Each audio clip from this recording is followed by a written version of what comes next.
వి gold trusted gold buyers తాకట్టులో ఉన్న బంగారాన్ని విడిపించి ఈ రోజు ఉన్న మార్కెట్ ధరకే కొనబడును. మరిన్ని వివరాలకు సంప్రదించండి 77710720.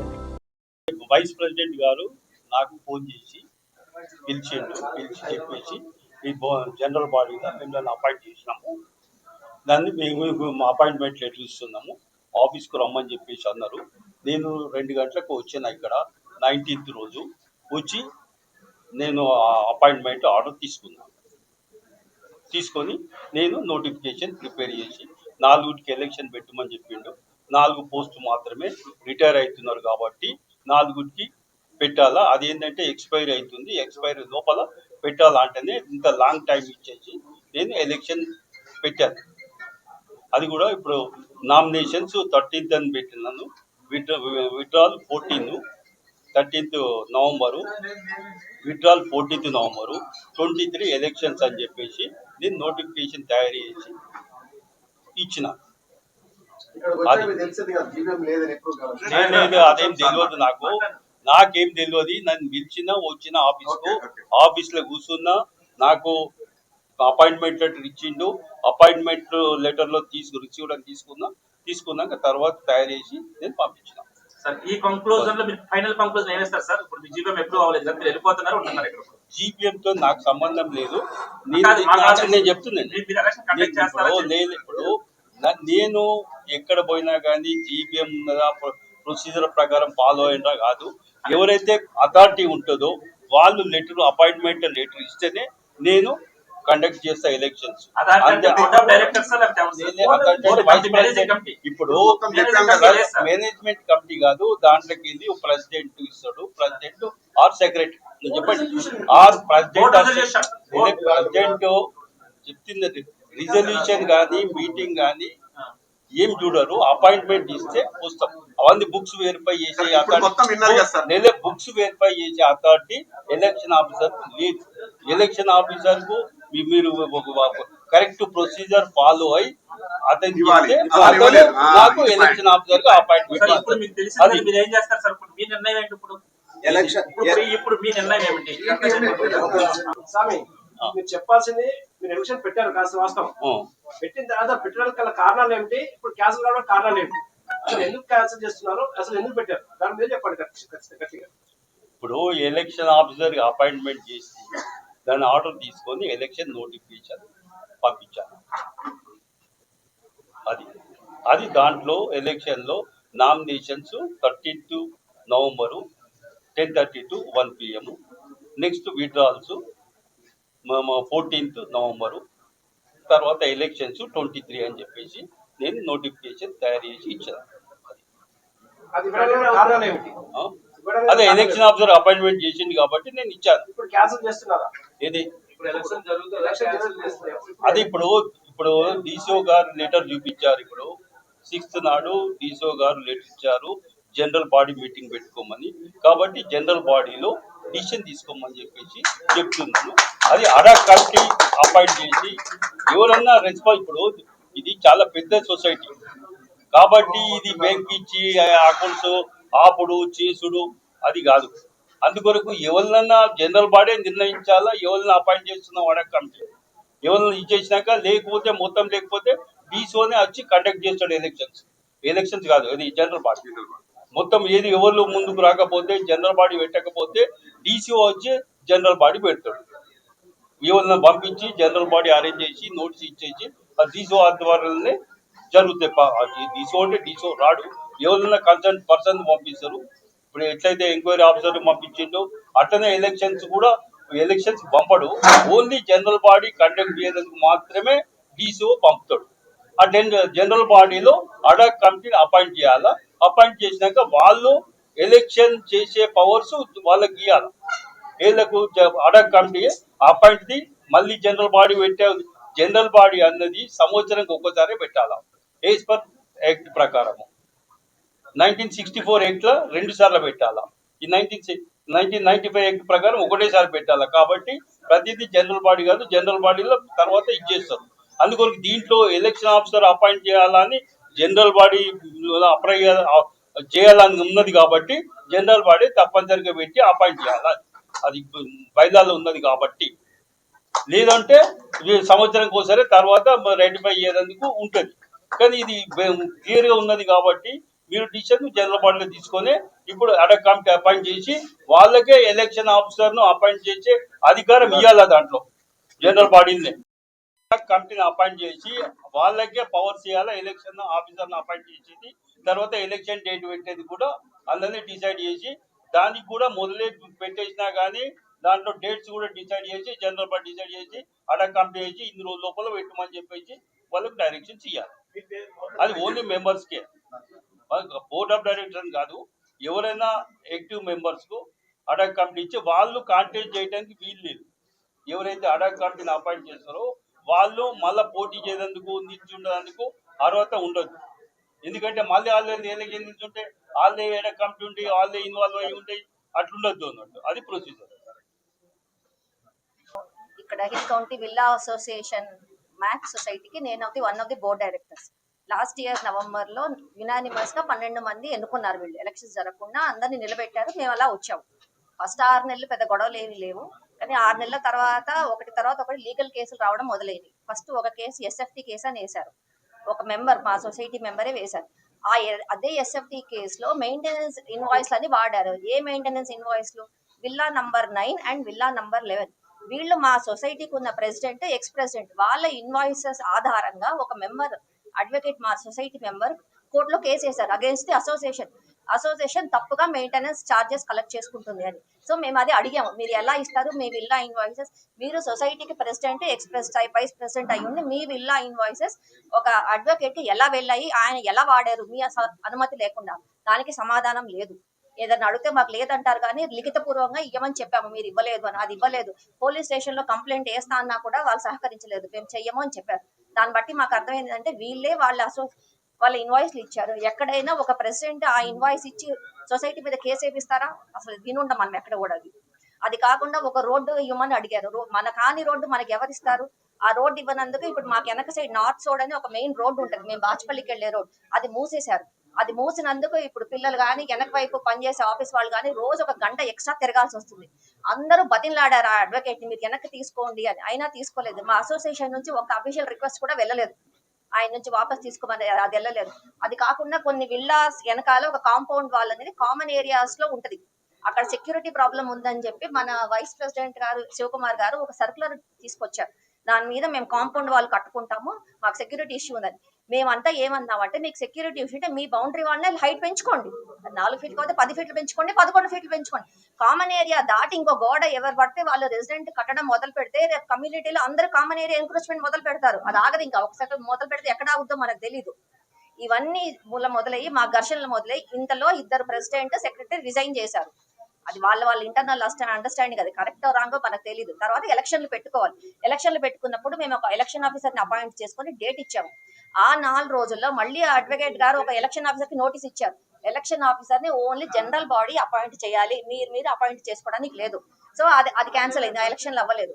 ఆ తర్వాత ఇదే శివకుమార్ గారు, మన వైస్ ప్రెసిడెంట్ గారు, ఒక అజెండా మీటింగ్ పెట్టి special GBM, special general body meeting conduct చేసుకుందాము, అందులో ఎలక్షన్ ఆఫీసర్ అపాయింట్ చేసుకుందామని మమ్మల్ని అడిగారు బోర్డు మీటింగ్. ఆ బోర్డు మీటింగ్ మేమంతా సరే అన్నాం. ఈ సరే అనగానే మళ్ళీ కొత్త లీగల్ నోటీస్ తీసుకొచ్చారు. మన బైలాస్ లో స్పెషల్ జీబీఎం అనే పదం లేదు, ఓన్లీ స్పెషల్ మీటింగ్ అని ఉంది, కాబట్టి అది చల్లదు. అయితే అన్నాం, ఏదైనా స్పెషల్ మీటింగ్ కానీ స్పెషల్ జీబీఎం కానీ అల్టిమేట్ గా జనరల్ బాడీ మీటింగ్ అది. సో దాంట్లో ఏముంది, మనం కండక్ట్ చేసుకుందాం అంటే కుదరదు అన్నారు. ఇంతలోపు ఎల్డర్స్ కమిటీ అని పెద్దవాళ్ళు కూర్చోబెట్టి నిర్ణయించి, ఇలా మీరు పోట్లాడుకోకండి, ఏదో ఒకటి చేసుకొని మళ్ళీ పాతగా ప్రెసిడెంట్, సెక్రటరీ పోస్టులు కంటిన్యూ చేయమన్నారు. సరే అని ఒప్పుకుందాం దానికి. అలా ఒక 2 నెలలు జరిగింది. అంతలో ఇప్పుడు జీబీఎం కాల్ చేసాం, annual general body meeting call చేసి మనం అకౌంట్స్ ఆడిట్ చేసుకోవాలి కదా. అది చేసుకున్నాక మళ్ళీ అడ్వకేట్ గారు ఇంకొక కొత్త నోటీస్ ఇచ్చారు. ఈ ప్రెసిడెంట్, సెక్రటరీ పొజిషన్స్ చల్లదు, కాబట్టి ఆ వైస్ ప్రెసిడెంట్ శివకుమార్ గారే ఆయన్నే నిర్వహించాలి, ఆయన ఆధ్వర్యంలో జీబీఎం జరగాలి. ఇప్పుడు అలా జరిగినప్పుడు ఏమవుద్ది, మా బైలాస్ ప్రకారం only treasurer and president or secretary bank సిగ్నేచర్లు చేయాలి. మరి ఇప్పుడు ఎలా చేస్తాం, అది ఇల్లీగల్ అయిపోతుంది. అందుకని మేము అంతా నిర్ణయించుకొని బ్యాంకుకి రాసాం. మేము రాసినందుకు వాళ్ళు ఏం ఆపలేదు, వాళ్ళంతా బైలాస్ చదువుకొని వాళ్ళ లీగల్ డిపార్ట్మెంట్ ఒపీనియన్ తీసుకొని, ఇంకా ఇది కుదరదు, మేము బ్యాంక్ ఫ్రీజ్ చేస్తున్నాము, ఇలా సరిగ్గా జరగట్లేదు కాబట్టి అకౌంట్స్ ఫ్రీజ్ అయిపోయినాయి. మరి ఈ నెల జీతాలు కూడా కొంతమంది రెసిడెంట్స్ స్కూల్ చేసుకొని ఇచ్చారు, ఇంకా అన్ని పేమెంట్స్ పెండింగ్ ఉన్నాయి. ఇప్పుడు ఇది సాల్వ్ అవ్వకపోతే నెక్స్ట్ వాటర్, ఎలక్ట్రిసిటీ మాకు ఎలా వస్తుందో మాకు తెలియదు. ఇంకా అప్పుడు కానీ జనాల విప్లవం వస్తుందేమో. ఇదంతా జరిగాక జీబీఎం జరిగింది 19వ తారీఖు నాడు. ఆయన శివకుమార్ గారి ఆధ్వర్యంలో జీబీఎం మొదలు పెట్టాం. ఆయన అకౌంట్స్ ఆడిట్స్ పెడితే మేమంతా ఒప్పుకోలేదు, ఎందుకంటే మేము ఆయనని గుర్తించట్లేదు అఫీషియల్ గా. ఆ మధ్యలో సుబ్రహ్మణ్యం గారు వాయిస్ ఓట్ ఒక రిజల్యూషన్ చదివారు. ఏంటంటే మొత్తం 12 మెంబర్స్ ని డిజాల్వ్ చేయమని, ఫ్రెష్ గా 12 మంది బోర్డుకి కొత్త ఎలక్షన్స్ జరపమించమని. అదే వాయిస్ ఓట్ తో యునానిమస్ గా, ఆల్మోస్ట్ యునానిమస్ 70 మంది దాకా ఉంటే 60 ఫస్ట్ జీబీఎం 63 64 మంది దాకా దాన్ని వాయిస్ ఓట్ వేశారు. అది మా వీడియోలో మీరు 44th మినిట్ లో క్లియర్ గా రికార్డ్ అయ్యి ఉంది ఎంత మంది దానికి ఓకే అన్నారు. ఆ క్రమంలో మీరు రెజల్యూషన్ అంతా పాస్ చేసి కాసేపట్లో రెజల్యూషన్ అన్న సిగ్నేచర్స్ తీసుకొని అది ఆయన వెళ్ళిపోయారు, శివకుమార్ గారు వెళ్ళిపోయాక ఎంత మంది పాస్ చేశారు కూడా చదవడం జరిగింది. అయితే ఇదంతా మన అందరు బోర్డు మెంబర్ సమక్షంలో, శివకుమార్ గారు ప్రిసైడింగ్ ఆఫీసర్ చైర్ సమక్షంలో జరిగింది. ఆ తర్వాత చివరిలో ఆయనకి ఇవన్నీ నచ్చక ఆయన ఒకటి చదువుకుంటూ వెళ్ళిపోయారు. ఈయన పేరు జగన్మోహన్ గారి పేరు చదివి ఎలక్షన్ ఆఫీసర్ వెంటనే వెళ్ళిపోయారు. ఆయన చదివినప్పుడు 4 రిటైరింగ్ ఆఫీస్ బేరర్స్ అని చదివితే జీబీఎం ఒప్పుకోలేదు. మేమంతా యునానిమస్ గా దాన్ని రిజెక్ట్ చేసాము. మేము ఒప్పుకోము, ఈ 4 మీరు మొత్తం 12 మందికే కండక్ట్ చేయాలి ఎలక్షన్స్ అని చెప్పాం. అలా చెప్పినప్పుడు ఆయన చదివి ఇంకా వెళ్ళిపోయారు. So GBM did not approve appointment of Jaganmohan గారు యాజ్ ఎలక్షన్ ఆఫీసర్. ఇదంతా జరిగినా కూడా జీబీఎం మినిట్స్ లో ఆయన తప్పుగా సబ్మిట్ చేశారు. మేము ఏదైతే వాయిస్ ఓట్ తో ఇనిషియల్ గా పాస్ చేసామో ఆయన సమక్షంలో బోర్డుని మొత్తం డిజాల్వ్ చేయాలని అది బోర్డు మినిట్స్ లో మెన్షన్ కూడా చేయలేదు. అది చెయ్యకపోగా మేమంతా తనని జగన్మోహన్ గారిని అప్రూవ్ చేసినట్టు రాసిచ్చారు. అలా తన రాసిచ్చారు, మేము మా వర్షన్ రాసిచ్చాము. ఏం జరిగిందో మా జీబీఎం మినిట్స్ రాసిచ్చాము, అదంతా అందరి సమక్షంలో ఉంది. ఇలా డీసీ ఒక 2 వర్షన్స్ వచ్చేసరికి ఆయన ఒక ఎంక్వైరీ ఆఫీసర్ ని వేశారు, యూసఫ్ గారు. ఎంక్వైరీ ఆఫీసర్ వచ్చారు, ఒక 90 మంది రెసిడెంట్స్ ఆ రోజు వచ్చారు. కొంతమంది జీబీఎం అటెండ్ అయిన వాళ్ళు 50 మంది, ఎక్స్ట్రా 40 మంది వాళ్ళు అంతా వాళ్ళది ఇచ్చారు. ఆయన ఇచ్చిన కన్క్లూజన్ ఏమి ఇచ్చారంటే, మేము జీబీఎం లో బోర్డు డిజాల్వ్ చేయమన్న రెజల్యూషన్ నిజమే, అది కరెక్టే, కాబట్టి మీరు బోర్డు డిజల్యూషన్ దిశగా వెళ్ళండి, వెంటనే ఒక యాడ్ హాక్ కమిటీ పెట్టుకొని నెక్స్ట్ ఎలక్షన్స్ కండక్ట్ చేయండి అని జరిగింది. ఇదంతా జరిగిన మధ్యలో శివకుమార్ గారు స్పెషల్ గా మాకెవరికి తెలియకుండా జగన్మోహన్ గారికి ప్రైవేట్ గా లెటర్ ఇచ్చేశారు, ఎలక్షన్ నోటీస్ అని. ఆయన మాకు ఎలక్షన్ నోటీస్ ఇచ్చారు. ఫస్ట్ ఇచ్చిన ఎలక్షన్ నోటీస్ లో కాపీ పేస్ట్ సిగ్నేచర్ ఉంది, రెండో మళ్ళీ విడుదలైన ఎలక్షన్ నోటీస్ లో ఆయన సంతకం ఉంది. సో మాకు అది అంత హడావిడిగా ఎలా వచ్చిందో తెలియదు. ఫస్ట్ ఇచ్చిన ఎలక్షన్ నోటీస్ లో ఆఫీస్ బేరర్స్ అనే పదం కూడా సరిగ్గా లేదు, ఆఫీస్ బార్బర్స్ అని పడింది. అంత విటూరంగా అది జరిగాక అప్పటి నుంచి మేము ఒకటే అడిగేది, appointment of election officer is not as per our bylaws. ఆ బైలాస్ లో only general body has the right to appoint an election officer. We did not appoint Mr. Jaganmohan as election officer. కాబట్టి మేము ఇది illegal, ఇది మేము ఒప్పుకోము. DCO గారు మాకు ఒక యూసఫ్ కన్క్లూజన్ మీద మాకు జీబీఎం కండక్ట్ చేసుకోండి, దాంట్లో మీరు యాడ్ హాక్ కమిటీని పెట్టుకోండి అని ఇచ్చారు. సో మా ప్రకారం లీగల్ గా జీబీఎం 30th నాడు మేము కాల్ చేసాము. That is only legal according to us. నేను one of the director HCO max. So మాకు 19వ తారీఖున జీబీఎం జరిగినది. ఇన్ఛార్జ్ ప్రెసిడెంట్ యొక్క పర్యవేక్షణలో అధ్యక్షతన మాకు జీబీఎం జరిగింది. ఆ జీబీఎంలో 4 వేకెన్సీ వస్తుందని చెప్పేసి ఎలక్షన్ ఆఫీస్ని అపాయింట్ చేద్దామని చెప్పేసి అతను ఒక ప్రపోజల్ పెట్టాడు. మా బైలాస్ ప్రకారం ఎలక్షన్ ఆఫీసర్ని అపాయింట్మెంట్ చేయవలసింది జీబీఎం మాత్రమే, జీబీఎం అప్రూవల్ తీసుకోవాలి. ఆ యొక్క ప్రపోజల్లో ఆయన పెట్టిన ప్రపోజల్ని జీబీఎం రిజెక్ట్ చేసింది. సో దానికి వీడియో ఎవిడెన్స్ మా దగ్గర ఉంది. దాని తర్వాత ఆయన మినిట్స్ ఆఫ్ మీటింగ్ డీసీఓకి సబ్మిట్ చేయలేదు. మేము తర్వాత జీబీఎం మీటింగ్లో మేము నెంబర్స్ని ప్రొసీడింగ్ చేసుకుని ఈ బోర్డు మొత్తం డిజల్యూషన్ అవ్వాలని చెప్పేసి, కొన్ని ఎలిగేషన్స్ ఉండటం వల్ల ఈ బోర్డు డిజల్యూషన్ అవ్వాలని చెప్పేసి మొత్తం జీబీఎం అప్రూవ్ చేసింది అని వెళ్ళిపోయిన తర్వాత ఇదంతా కూడా వీడియో ఎవిడెన్స్ మన దగ్గర ఉంది. దీని తర్వాత మేము డీసీఓకి అతను మధ్యలో వాకౌట్ చేసి వెళ్ళిపోవడంతో, మీటింగ్ మధ్యలో వాకౌట్ చేసి వెళ్ళిపోవడంతో నేను ప్రొసీడింగ్ తీసుకున్న ఆ యొక్క జీబీఎంని తీసుకుని నంబర్స్ యొక్క అనుమతితో బోర్డు డిజల్యూషన్కి జీబీఎంలో నేను దాన్ని రిజల్యూషన్ తీసుకొచ్చా. దానికి జీబీఎంలో 90% ఆఫ్ ద పీపుల్ 50 ఓట్స్ వచ్చినాయి. 62 నెంబర్స్ పాల్గొంటే 55 నెంబర్స్ బోర్డు డిజల్యూషన్ చేయాలని చెప్పి అందరూ ఒప్పుకున్నారు. ఒప్పుకున్న తర్వాత మేము డీసీఓకి మా మినిట్స్ ఆఫ్ మీటింగ్ అంతా కూడా సబ్మిట్ చేశాం. అలాగే ఇన్ఛార్జ్ ప్రెసిడెంట్ గారు కూడా ఆయన యొక్క సొంతంగా ఆయన ఒక నోట్ చేసుకుని ఆయన కూడా ఇచ్చేసాడు. తర్వాత దాన్ని బేస్ చేసుకుని డీసీఓ గారు నిజ నిర్ధారణ కమిటీ వేశారు. దీని మీద ఏది కరెక్టు అన్నది డీసీఓ గారు నిజ నిర్ధారణ కమిటీలో యూసఫ్ అనే అధ్యక్షతన అతను వేస్తే దాన్ని బేస్ చేసుకుని 26వ తారీఖున ఇంకొక జీబీఎం మీటింగ్ ఇక్కడ జరిగింది. నిజ నిర్ధారణ కమిటీలో జరిగింది. ఆ యూసఫ్ గారు ఇచ్చిన యొక్క రిపోర్టులో ఆయన 1వ తారీఖున మాకు రిపోర్ట్ ఇచ్చారు. ఆ రిపోర్టులో ఏమనిందంటే ఈ యొక్క ఎలక్షన్ ఆఫీసర్ చెల్లుబాటు అవ్వలేదు, మొత్తం అంతా కూడా జీవీఎంలో చెల్లుబాటు అయింది, ఏదైనా రిజల్యూషన్ ఉందంటే బోర్డు రిజల్యూషన్ చేయమని చెప్పేసి కొన్ని ఎలిగేషన్స్ తో బోర్డు అవ్వటం వల్ల బోర్డు రిజల్యూషన్ చేయాలని చెప్పేసి మెంబర్స్ అందరూ కూడా ఏకాగ్రీవంగా జీవీఎం రిజల్యూషన్ చేశారు అని చెప్పి ఎంక్వైరీ కమిషన్ మనకి యూసఫ్ అధ్యక్షతన మనకి ఇచ్చారు. దాని ఎవిడెన్స్ మా దగ్గర ఉంది, వీడియో ఎవిడెన్స్ ఉంది, ఎంక్వైరీ ఎవిడెన్స్ ఉంది. దీన్ని బేస్ చేసుకుని ఇతని యొక్క ఏదైతే ఉందో ఎలక్షన్ నోటిఫికేషన్, ఈ ఎలక్షన్ నోటిఫికేషన్ చెల్లుబాటు అవ్వదు. ఎందుకు అధ్యక్షుల వారికి ఇది ప్రకటించే అధికారం ఉన్నప్పటికీ జీవీఎం అప్రూవ్ చేయలేదు కాబట్టి ఈ ఎలక్షన్ ఆఫీసర్ యొక్కది చెల్లుబాటు అవ్వదు. సో ఈ 13వ తారీఖుని ఈయన వచ్చారు ఎలక్షన్ పెట్టేద్దామని, కానీ మేము అందరూ మ్యాక్స్ సీట్ మెంబర్స్ అవ్వచ్చు. 12 మంది డైరెక్టర్లు, 7 డైరెక్టర్లు, 1 2 3 4 5 6 7 7 డైరెక్టర్లో కూడా మేము ఒప్పుకోలేదు. మెజార్టీ డైరెక్టర్స్ ఒప్పుకోలేదు, మెజార్టీ మ్యాక్స్ మెంబర్స్ ఒప్పుకోలేదు, జీవీఎం ఒప్పుకోలేదు, ఎవరు ఈయన ఎలక్షన్ ఆఫీసర్ అవ్వడానికి ఒప్పుకోలేదు. సో ఇది ఎలక్షన్ ఆఫీసర్ ఒప్పుకోలేదు కాబట్టి ఇప్పుడు ఈయన ఏదైతే ఎలక్షన్ కండక్ట్ చేద్దామని వచ్చారో ఇది ఇల్లీగల్ ఎలక్షన్. ఈ ఇల్లీగల్ ఎలక్షన్ లో మాకు ఇంట్రెస్ట్ లేదు. ఎందుకంటే మా అసోసియేషన్ 4 కోట్ల అసోసియేషన్, వార్షిక బడ్జెట్ మాది 4 crores, మా collection per month 33 lakhs.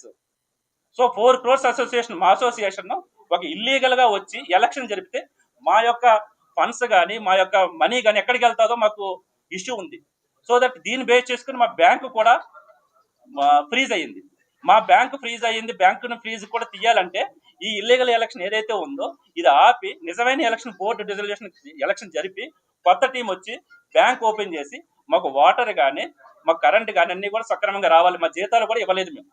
Sir అన్ని సొసైటీస్ కూడా ఈ మ్యాక్స్ సొసైటీలో కానీ వెళ్ళి చాలా ఇబ్బంది పడుతున్నాం. ఇంతకుముందు రిజిస్టార్ ఆఫ్ సొసైటీస్ అని ఉండేది, అంటే మనకి అపార్ట్మెంట్లోనూ విల్లాలు రిజిస్టర్ చేసే వాళ్ళ దగ్గరికి వెళ్తే వాళ్ళు మా బైలాస్ ఒప్పుకునేవాళ్ళు కాదు, మేము జీబీఎం పెట్టుకున్నాం.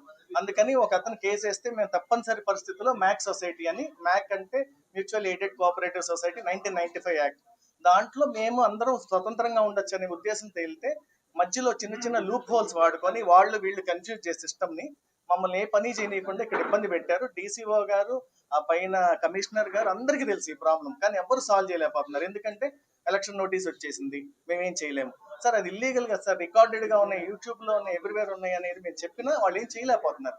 సో ఈ సిస్టమ్ మారాలి sir. Officers they to come together. ఎందుకంటే కమిషనర్ గారికి తెలుసు, ఓఎస్డీ గారు, తుమ్మల్ గారు, ఓఎస్డీ గారికి అందరికీ ఇష్యూ తెలుసు, అందరితో మాట్లాడి ఎవ్వరు హెల్ప్ చేయాల. పోలీస్ దగ్గరికి వెళ్ళాం, పోలీసు హెల్ప్ చేయాల. లాస్ట్ కి మీడియా ఒక్కళ్ళే మీరు మాకు హెల్ప్ చేయరని మిమ్మల్ని అందరినీ తీసుకొని వచ్చి, మా గురించి కాదు సార్, ఇట్లా వీళ్ళు ఇలాంటి వాళ్ళు వెళ్ళి ఒక స్టాంప్ వేసేసి ఎన్ని కాలనీలో గొడవలు పెడుతున్నారు మొత్తం మాకు తెలుసు సార్ అన్ని. అందుకని దయచేసి వీళ్ళందరికీ స్ప్రెడ్ చేయండి, ఇలాంటి వాళ్ళని మీరు జాగ్రత్తగా ఉండండి. ఎలక్షన్ ఆఫీసర్ అపాయింట్ చేసేటప్పుడు ఫాలో ద ప్రాసెస్. నా పేరు Shivaprasad, director, ex secretary of this association. గత 3 నెలల నుంచి అన్ని పేపర్ వర్క్లు అన్ని ఇల్లీగల్ గా జరుపుకుంటూ ఒక వ్యక్తి ఒక సొసైటీని ఏమైనా చేయొచ్చు అనే అహంకారంతో ముందుకెళ్తే దానికి బుద్ధి చెప్పడానికి ప్రజలు తిరగబడి పోరాటం చేస్తారు. ఇది మేము ఎందుకు పోరాటం చేస్తున్నాం అనే దానికి కూడా ఉదాహరణ చెప్తా. ఈ వ్యక్తి ఒక సొసైటీలో ఇలా చేస్తే ఇంకో 10 సొసైటీలు ఇలాగే ఫాలో అవుతాయి. ఇది ఒక నాంది మాత్రమే ఒక ఇల్లీగల్ ప్రాసెస్ కి. ఆ ఇల్లీగల్ ప్రాసెస్ ని ఆపి తీరుతాము. ప్రజా చైతన్యం మొదలైంది, ఖచ్చితంగా ఎంత దూరమైనా పోతాము. కలెక్టర్ కి, డీసీఓకి, కమిషనర్స్ కి ఎఫ్ఐఆర్లు ఫైల్ చేసాం, లీగల్ నోటీసులు ఉన్నాయి. ఈ రోజు నువ్వు గెలవడానికి ప్రయత్నిస్తే 100 సార్లు ఓడిపోతావు. దీన్ని మేము ఆపే ప్రసక్తే లేదని చెప్తాను.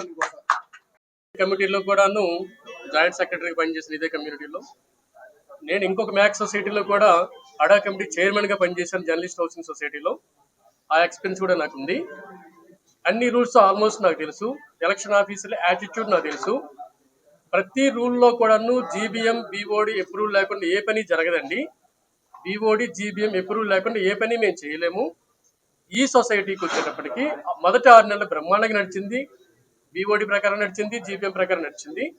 ఎప్పుడైతే మా బీఓడిలో 6 months తర్వాత మా ఇంటర్నల్గా మేము డిసైడ్ చేసుకున్న ప్రెసిడెంట్, సెక్రటరీలు మార్చుకోవాలని మా ఇంటర్నల్ ఎలక్షన్ ఏదైతే ఉందో దాన్ని అప్పచెప్పిన ఒక ఒక వైస్ ప్రెసిడెంట్ గారిని ఆయన ఏం చేశారంటే తను లీగల్ ఒపీనియన్ తీసుకొని అక్కడితో దాన్ని ఆ ఎలక్షన్ కండక్ట్ చేయకుండా విత్హాడ్లో పెట్టేసి ఆ రోజు నుంచి అంటే 7 రోజులు ఆయనకి అధికారం అప్పచెప్తే 7 నెలలుగా నేనే రాజు నేనే మంత్రి అంటూ ఈ హిల్ కౌంటీ 326 విల్లా ఓనర్లని వాళ్ళ కుటుంబాలని స్మాష్ చేసి ఆ నోటీస్ ఎట్లా ఇచ్చారు? సెక్షన్ 32 ప్రకారం అది ఇక్కడ వర్తించదు. అది మా సొసైటీలో వర్తించదు, మా బైలాస్ కి అసలు అప్లై కాదు. ఆ నోటీసు ఇచ్చింది కాబట్టి నోటీస్ ఇచ్చింది కూడా ఇంకొక రెసిడెంట్, మళ్ళీ ఆయన ఒక అడ్వకేట్. సో వీళ్ళిద్దరూ కలిసి మా కమ్యూనిటీని అందరినీ కూడా ఒక జోకర్లా చేసేసి మా రెసిడెంట్స్ ని ఒక ఫూలిష్ గా తయారు చేసి సొసైటీని మొత్తం ఈ రోజు ఈ స్థాయిలో తీసుకొచ్చిన దానికి మూల కారణం అయ్యారు ఆయన. భవిష్యత్తులో అలాంటి వాళ్ళు మా సొసైటీలో కాదు, ఈ భాగ్యనగర్ లో ఏ సొసైటీలో కూడా ఇట్లాంటి జరగకూడదు ఉండడం కోసం మాకు ఈ ప్రయత్నం, మా ఉద్యమం. దానికి ఎలక్షన్ ఆఫీసర్ గారు సహకరిస్తున్నారు, సమ్మతించారు. మా అందరూ ఒపీనియన్ తీసుకున్న తర్వాత ఆ రోజు మన యూసఫ్ గారు ఏదైతే ప్రతి ఒక్కరితో కూడా ఇండివిజువల్ గా పిలిచి మీరు చెప్పారట నిజమేనా కాదా, ఆయన సంతకం చూసుకున్నారు, ఆయన ఫోటోలు చూసుకున్నారు, ప్రతి ఒక్కరు ఒపీనియన్ కూడా తీసుకున్నారు. అలాగే ఈసారి కూడా మా అందరూ ఒపీనియన్ తీసుకొని తన నిర్ణయం కూడా మాకు సపోర్ట్ గా మా హిల్ కౌంటీ వెల్ఫేర్ అసోసియేషన్ కి సపోర్ట్ చేస్తూ తనకు నిర్ణయం తీసుకుంటున్నారు కనుక ఆయన ధన్యవాదాలు చెప్తూ నమస్తే అండి. చరిత్ర సృష్టించినోడు ఇప్పుడు ఆ చరిత్రని తిరగరాయబోతున్నాడు.